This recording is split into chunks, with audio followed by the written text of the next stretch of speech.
Tengo el honor de presentar ahora a la licenciada Fabiana Mon, profesora especializada en discapacidad visual y licenciada en educación especial, directora del grupo CRE, esto es Centro de Recursos Educativos para Niños y Adolescentes con Discapacidad Visual, profesora titular de la Cátedra de Recursos Tecnológicos de la Licenciatura en Rehabilitación Visual de la Universidad Nacional de San Martín y profesora de la Cátedra Educación de los Sujetos con Disminución Visual del Instituto Superior de Formación Docente número 34 de la provincia de Buenos Aires.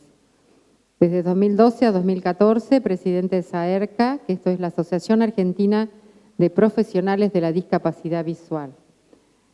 Ha trabajado en diversas instituciones públicas y privadas, tanto en el área de la educación como de la salud, destacándose la dirección del Centro de Habilitación de Adultos con Discapacidad Visual de San Fernando.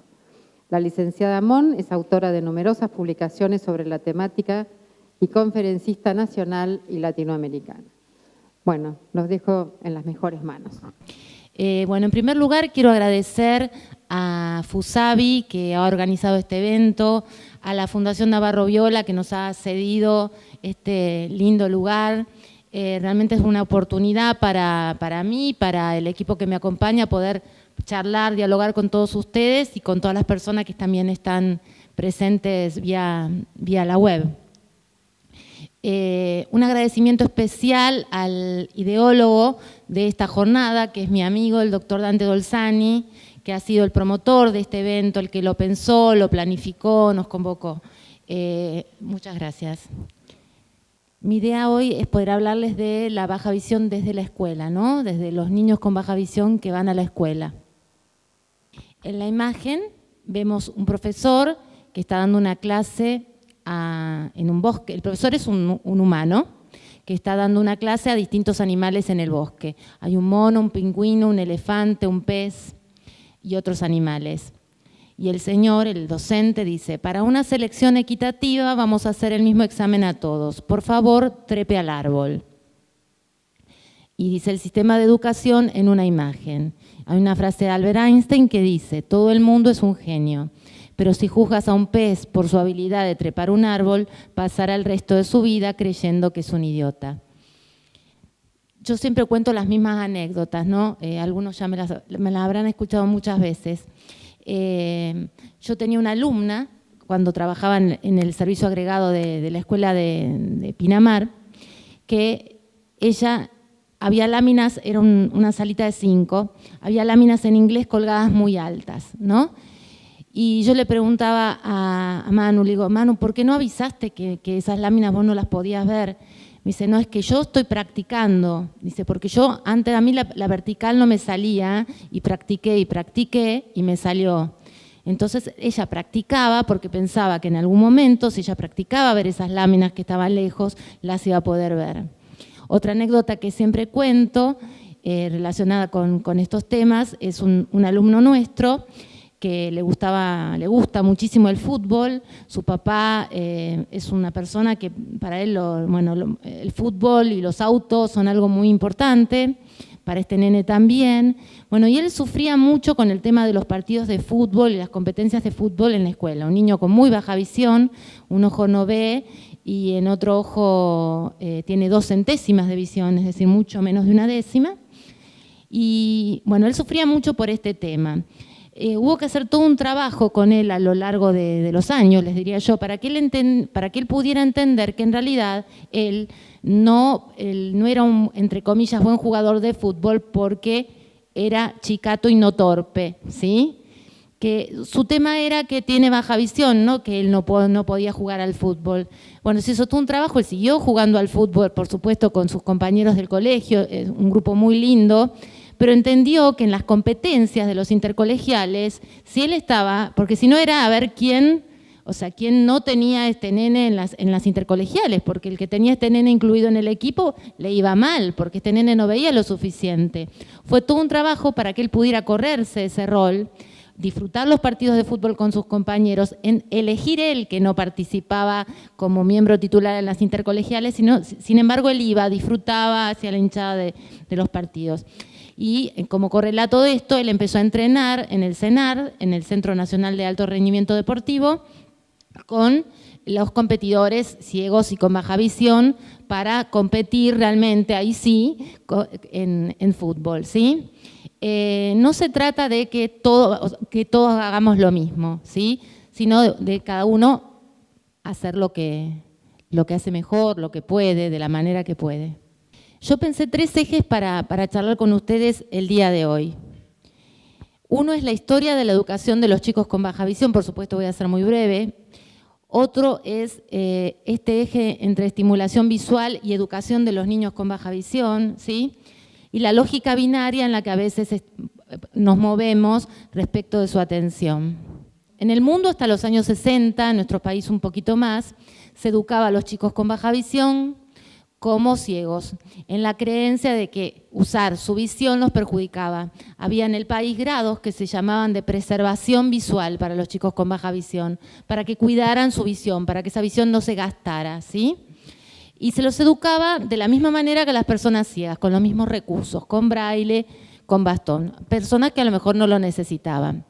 En un momento, Natalie Barraga empezó a hablar en Estados Unidos que esto no era así, que toda visión era visión aprovechable, que había que estimular la visión de los chicos con baja visión, que la visión no se gastaba ni se deterioraba por usarla. Y nace toda la corriente de la estimulación visual, bendita sea, ¿sí? Porque empezamos a hablar de que, bueno, que el funcionamiento visual de cada uno de los chicos podía ser diferente según si había sido estimulado o no. Lo que les decía antes, estimulación visual o educación de los niños con baja visión. La estimulación visual es un tratamiento muy importante de los niños con baja visión, ¿sí?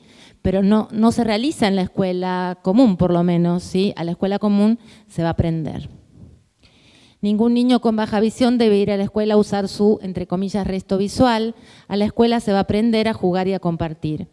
Ningún niño con baja visión debiera ir por la vida, entre comillas, usando eficazmente su resto visual. Todo niño con baja visión debiera tener derecho a usar su todo visual en un ambiente libre de barreras para el aprendizaje y la participación. No me detengo porque pretendo desarrollarlo, ¿sí? La propuesta a lo mejor es poder hacer una evaluación funcional de la visión con fines educativos para hacer la correcta ubicación de los niños en el ámbito educativo. Esto tiene que ver con la admisión, los apoyos ajustados y la colaboración en la eliminación de las barreras para el aprendizaje, que son las variables ambientales y socioambientales. Acá hablo de las funciones visuales con repercusiones en el proceso lector. ¿Por qué hablo del proceso lector? Porque el tema de la lectura y de la escritura es casi el objetivo primario de la escuela, ¿no? Por lo menos del nivel primario de la escuela, ¿sí? Hay muchas funciones visuales que intervienen en el proceso lector. El doctor hoy estuvo enumerando algunas, no me voy a detener porque sería muy largo de explicar, pero la función visual es bien compleja, ¿sí? Mientras que para un niño con visión normal es muy claro que se tiene que alfabetizar con caracteres en tinte, para un niño ciego es muy claro que se tiene que alfabetizar en braille, los chicos con baja visión la verdad que es bastante más complejo. Y la agudeza visual no es la única medida, ¿sí? No es la única medida, no es lo único que importa para determinar el proceso lector o el método lector. Hay otras funciones visuales que intervienen. Las leo: agudeza visual, campo visual, cromatismo visual, sensibilidad al contraste, capacidad de acomodación visual, control de la movilidad ocular, uso pragmático del resto visual. La agudeza visual, ya lo explicó el doctor, es lo que se miden los carteles, ¿sí? De cerca, de lejos. El campo visual también estuvo explicado hoy. Yo puedo ver por todo mi campo visual, ¿sí? Por los 180 grados de campo visual, que significa mi cabeza y mis ojos quietos con ambos brazos extendidos hacia los costados. O puedo no ver bien centralmente, o ver como a través de un tubo, o por la mitad del campo visual, o, que es la situación de la mayoría de los chicos con baja visión que están en la escuela, ver borroso. Yo siempre comparo la situación de la baja visión con estar en niebla, en una ruta, ¿sí?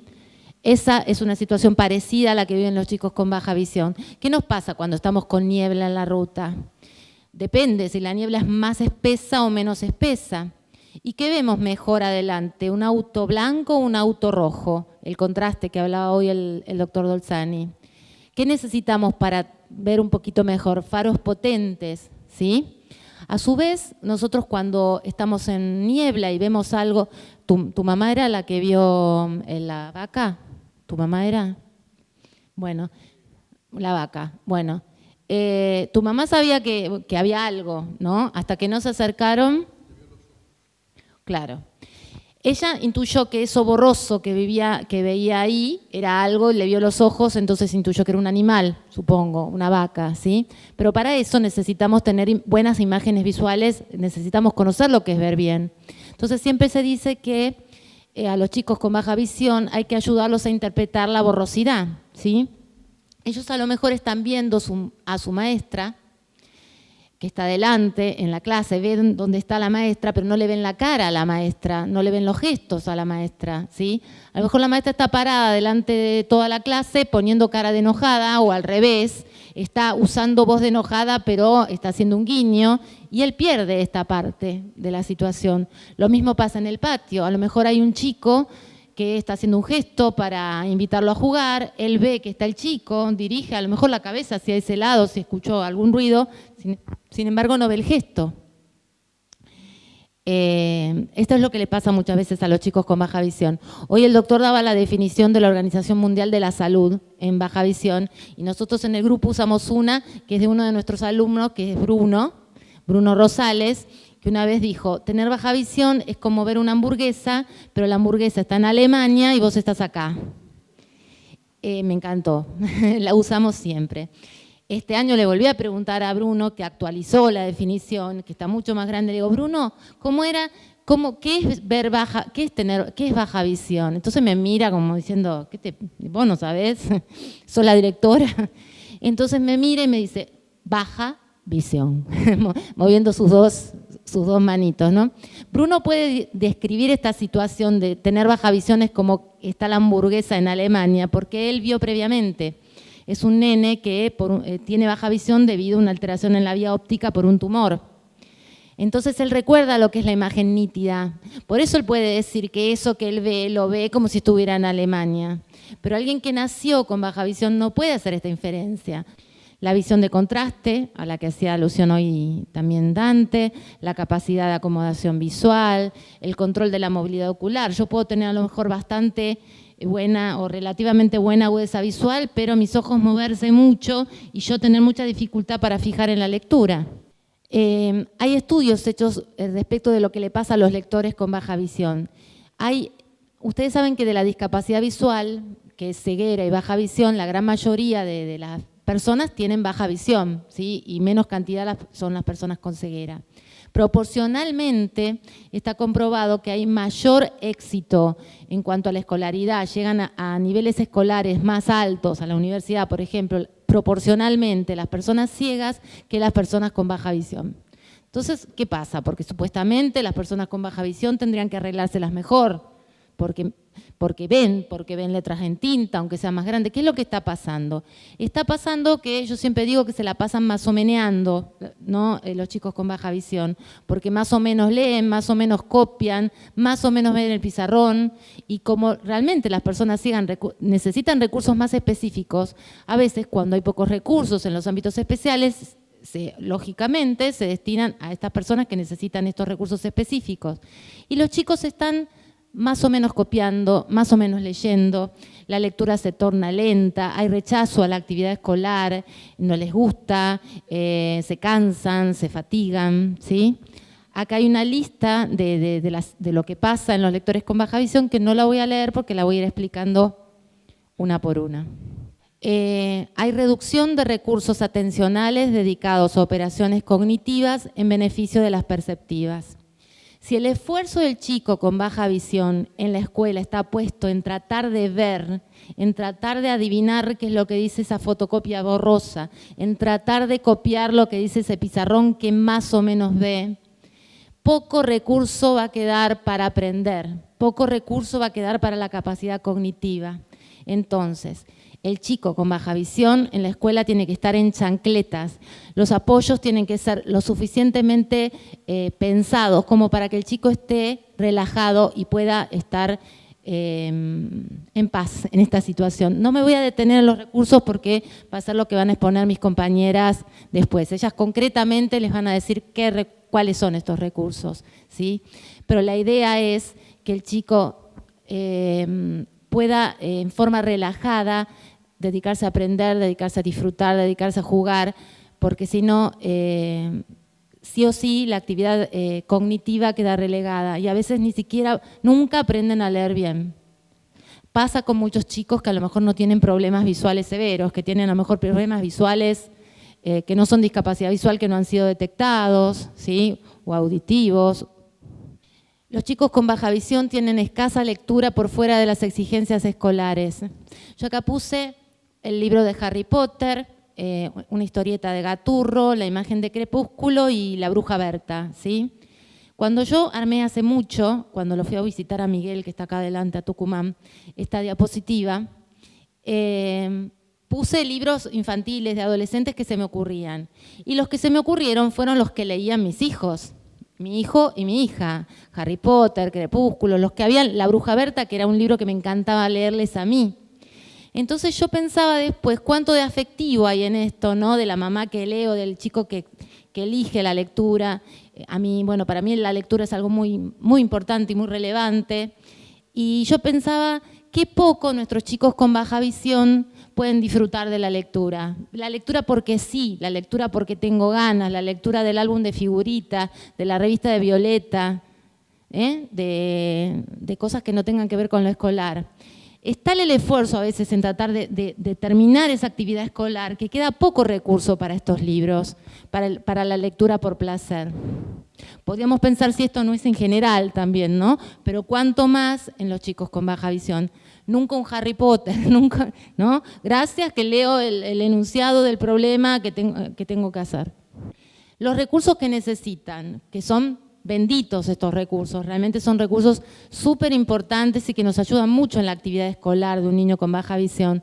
Pero a veces estos recursos hay que saberlos administrarlos, saber usar, ver cuándo usarlos, cómo, en qué momento, porque si no, si el despliegue de recursos es tal que el chico necesita 4 bancos para él estar solo con todas las cosas, tampoco está bueno, ¿sí? A mí me contaron una vez en una escuela pública que hizo un proyecto que tenía integrado incluido un chico con baja visión, que hicieron el rincón para ver mejor. Entonces pusieron todos estos elementos en un rincón que podían usar todos los chicos. Entonces el que tenía ganas de ir a ver una hormiga o el que tenía ganas de ir a ver el mapa, iba al rincón de ver mejor. Por supuesto que este fulanito con baja visión necesitaba mucho el rincón para ver mejor, pero el rincón para ver mejor era de todos. También pasa que los chicos con baja visión tienen una autopercepción con baja estima de su capacidad lectora. Siempre los buenos lectores son los demás, ¿sí? En las imágenes se ve un chico abrumado, agarrándose la cabeza con todos los libros adelante, triste, que sería nuestro chico con baja estima de su capacidad lectora, y otros que son potentes lectores, otro compañero, el maestro, el papá, pero nunca ellos. Por ahí una respuesta posible es romper con esta lógica binaria de que existen recursos para personas ciegas y recursos en tinta, los llamamos en discapacidad visual, o bueno, recursos para personas que ven bien, para pensar con una mirada amplia, ¿sí? En la foto, en las imágenes se ven un chico leyendo un libro convencional, una niña usando una computadora, un niño con un uniforme escolar, vamos a suponer que está escuchando un audiolibro, ¿sí?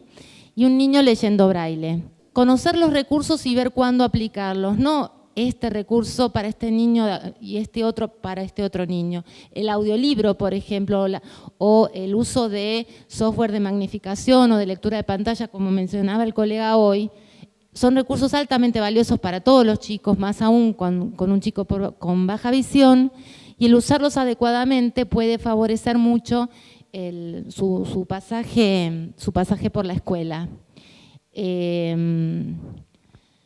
La computadora sigue siendo a lo mejor para muchos bastante inaccesible, pero hoy en día tenemos un programa en el país y que está funcionando, que hace que a los chicos les lleguen las computadoras y realmente está siendo transformador de este tema. Una pequeña recomendación, el tema del copiado, ¿no? No es necesario copiar tanto, escribir tanto. A veces vale la pena darle al chico ya las cosas copiadas, que él simplemente tenga que resolver. Se puede trabajar en grupo, con compañeros. Y existen los recursos especiales. Nos habló el doctor, van a hablar mis compañeras. Algunos son muy sofisticados y caros, algunos son muy sencillos, pero los recursos también están al alcance de la mano, de la mirada del docente que tiene ganas de darle una oportunidad, en definitiva, a ese chico, ¿sí? Así que, bueno, tanto la tinta como el braille, como la computadora, como las ayudas ópticas, son recursos, simplemente eso. Para ir terminando, esta es una descripción de una persona que ahora es ciega, pero que en ese momento tenía baja visión. Yo subrayé, marqué en rojo algunas palabras de lo que él decía, lo voy a leer. Dice, en aquella época, yo no sé cuántos años tenía, pero iba a una escuela hermosa, subrayo escuela hermosa, muy linda, con mucha luz. Había un gran patio y las aulas estaban alrededor, ocupando 3 lados del rectángulo del patio. Me gustaba mucho entrar en ese lugar, era hermoso. El grado de preservación visual funcionaba en un aula en el primer piso en un extremo. O sea que uno salía y tenía... Saliendo del aula hacia la derecha estaba la baranda donde terminaba la galería y uno miraba abajo y estaba el jardín. Era una belleza. Mucha luz, subrayo mucha luz, mucho sol. ¿Por qué digo que esos grados eran una maravilla? Las aulas comunes de esa escuela tenían 2 luces colgantes que eran con 2 grandes globos y lámparas dentro de esos globos colgados del techo. El grado de preservación visual, en lugar de tener esos globos con lámparas que colgaban, tenía paneles con tubos que hacían que la luz fuera difusa y, subrayo, era mucho mejor para poder ver. Había un pizarrón en el frente del aula y había pizarrones en los costados.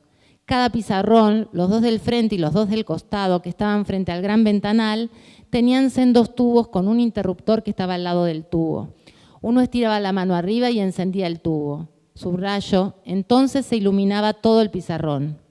Los asientos eran individuales, uno tenía el asiento y el pupitre en un solo mueble, porque esos asientos se movían individualmente. Uno los podía correr y acercarlos al pizarrón donde la maestra había escrito lo que hubiera escrito, y uno, subrayo, podía ver prácticamente al lado del pizarrón. Subrayo también, podía acercarse tanto como necesitara por su disminución visual. El grado de preservación visual era un lugar donde uno se podía acercar, se podía mover en el aula, no estaba prohibido, donde las luces eran distintas. Yo creo que para los tiempos de los que hablamos eso era toda una maravilla, porque además nos dotaban de, subrayo, unas hojas amarillas para escribir, unas hojas de carpeta enormes, como si fueran carpetas de dibujo, con renglones verdes, y escribíamos con unas plumas que se usaban para dibujo también. Subrayo, unas plumas con distintos grosores había, y mojábamos ahí en los tinteros que había en los bancos, porque en aquella época se usaba todavía el tintero. Y bueno, así escribíamos. Tendrían que escucharla, esta persona narrando con gran cariño el recuerdo que él tenía de ese grado de preservación visual. Y todas las cosas que él describe son apoyos, son viromes, dice, plumas de distintos trazos, pizarrones en los distintos costados del aula, permiso para poder acercarse al pizarrón, luz que iluminaba mejor. Esta filmina está titulada Su Majestad el Pizarrón, ¿sí? Tiene distintos tipos de pizarrones la imagen, un pizarrón de tiza convencional, un pizarrón que se escriben con rotulador, se ve reflejo en ese pizarrón, otro pizarrón, y bueno, 2 pizarrones más con tiza con distintos reflejos, ¿sí? ¿Quién, aunque no tenga problemas visuales severos, no ha tenido la experiencia de no ver bien en un pizarrón que está deteriorado, que le da la luz, ¿sí? Lo que pasa es que para nosotros es muy normal decir, la verdad que acá yo no veo nada, porque uno tiene el parámetro de lo que es ver bien. Un niño con baja visión, y de acuerdo también a su personalidad, a veces se queda ahí donde lo pusieron. Y él lo que piensa, cuando es un niño pequeño, es que todos los demás son superdotados, que pueden cosas que él no puede. No es tan claro como nosotros lo tenemos, que él tiene. A los demás les sale y a él no les sale, ¿sí? Yo siempre digo, está sobrevalorado el pizarrón. No, pareciera que un alumno que no puede copiar del pizarrón no puede ser alumno. Casi que el deber ser del alumno es copiar del pizarrón y el deber ser del maestro es llenar muchos pizarrones. Acá hay una maestra, ¿sí?, que está señalando un pizarrón, está escribiendo en un pizarrón con una tiza, dibuja un cuadrado, después a ese cuadrado le dibuja persianas y después se ve en el dibujo que esta maestra abre esas persianas y se ve una ventana, dice. Cuando un maestro no solo enseña, sino que educa, realmente está abriendo las ventanas de la inteligencia y la creatividad. Muchas gracias. Ante todo, soy docente hace muchos años del nivel inicial, pero esta pregunta va más como mamá, ¿no? Porque tengo una hija de 16 años que el año, sin ninguna dificultad visual, el año pasado tuvo un accidente jugando al hockey en uno de sus ojos y perdió la visión total del ojo izquierdo. El ojo derecho, obviamente con todos los controles del campo visual y todo lo que ustedes contaron, ve perfectamente y no tiene ninguna enfermedad congénita ni nada de miopía ni nada en su ojo sano. Esto no está comparado con una... Pregunto desde el desconocimiento, ¿no? O sea, no tiene nada que ver con la disminución visual. Ahora ¿Entiende a qué me refiero? Sí. No, ella no tiene una discapacidad visual. No. Si un ojo ve bien, no tiene una discapacidad visual. Para que sea una discapacidad visual, tendría que tener en ese ojo que ve menos de 3 décimas. La visión de 3 dimensiones es real hasta los 6 metros más o menos. Pero más allá es fabricado por el cerebro, es decir, por el paralaje que se llama, que yo veo que las cosas que están cerca se mueven más rápido que las que están lejos si uno se traslada, y una serie de experiencias de vida, uno tiene visión de 3 dimensiones imaginada por el cerebro, aunque no sea real. ¿Cómo es la visión de 3 dimensiones? No lo sabe nadie. Bueno, sí, Dios lo sabrá, que la inventó, pero las imágenes en los ojos son planas y en el cerebro uno ve cosas en 3 dimensiones. Uno sabe que ese auto es chiquitito porque está lejos, no porque sea chiquitito. O la fuga de las famosas, de los famosos dibujos de cuando uno le enseña geometría, que la calle se va enangostando y no es que se vaya enangostando, uno sabe que como está más lejos se ve más angosta. Es decir, que para mí es un disparate que a los que manejan en algunos lugares, como acá en la capital federal, les obligan a tener un espejo en el lado contrario, del lado donde ven mal.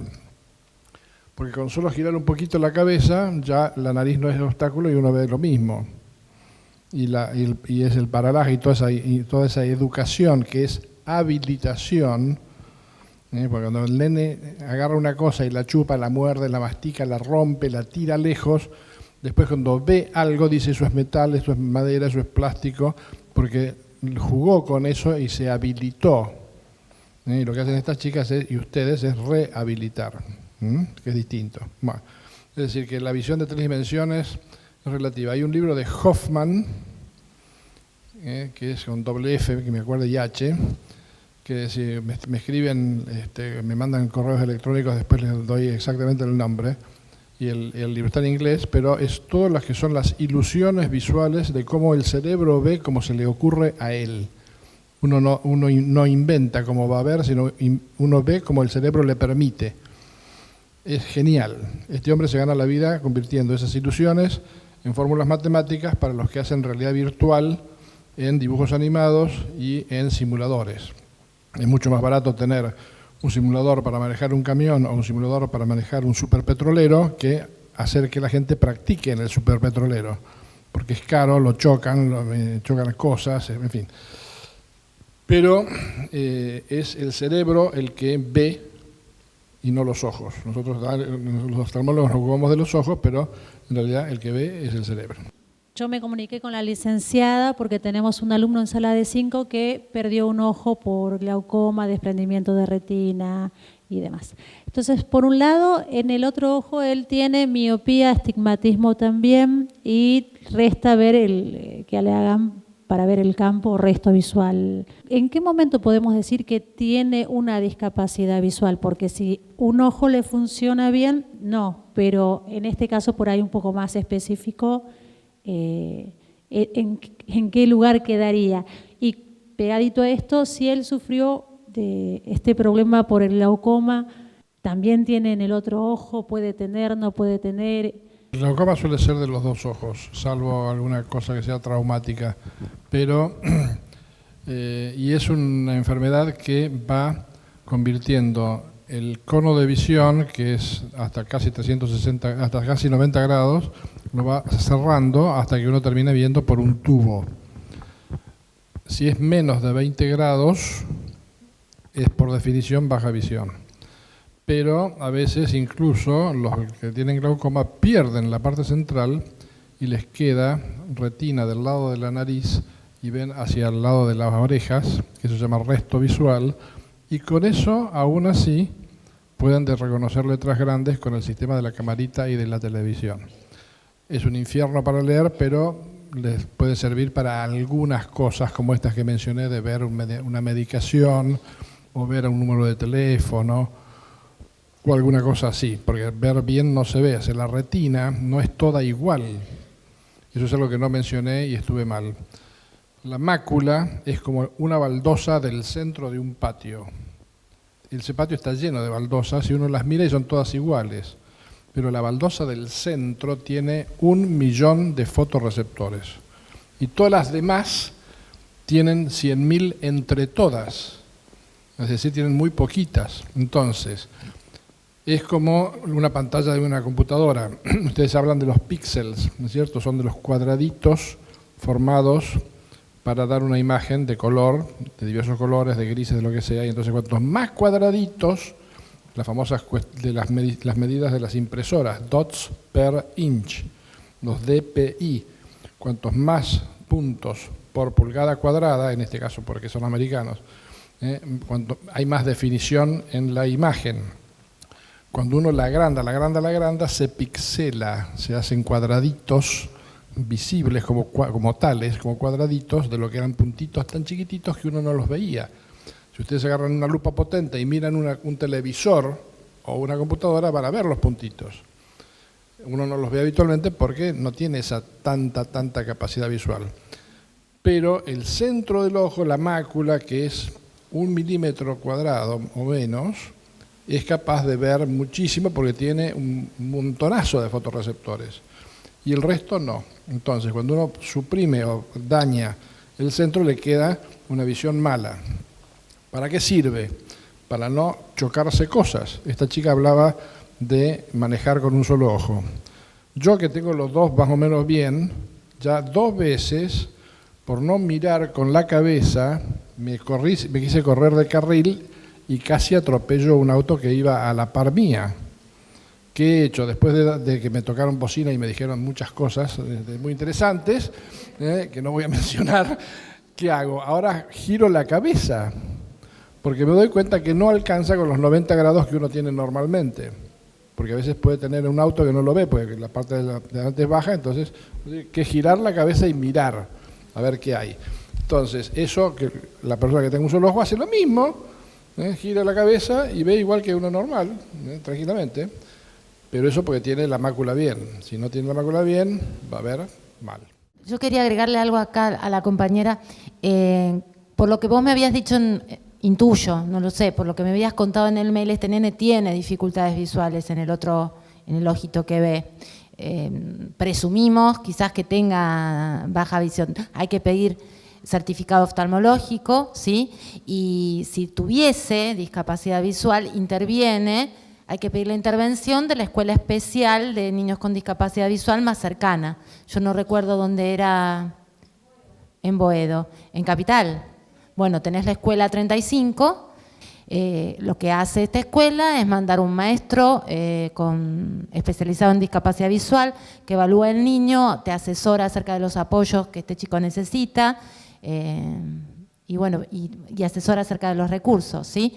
Pero hay que partir de saber si ese nene tiene un problema visual común, digamos, de solución oftalmológica, o si tiene baja visión. Por lo que vos me contaste en el mail, tendría, así que habría que solicitar esta intervención.